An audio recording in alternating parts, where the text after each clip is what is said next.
સુદામો કહેતો હતો કે ઠાકર તું છે ઠોઠ, પણ મારે તારી મોટીઓ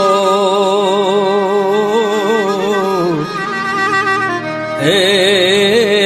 તને સાચું કહી દઉં શામળા,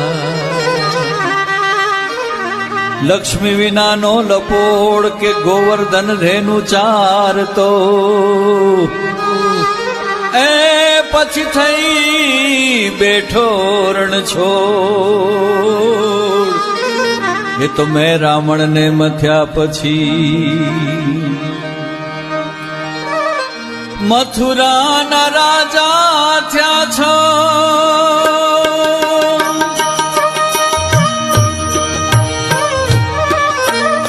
અને ગોવાળોને ભૂલી ગયા છો, મથુરાના રાજા થયા છો,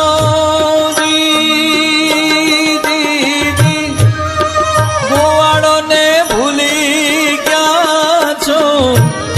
અને માની તીન મોલે રહ્યા છો.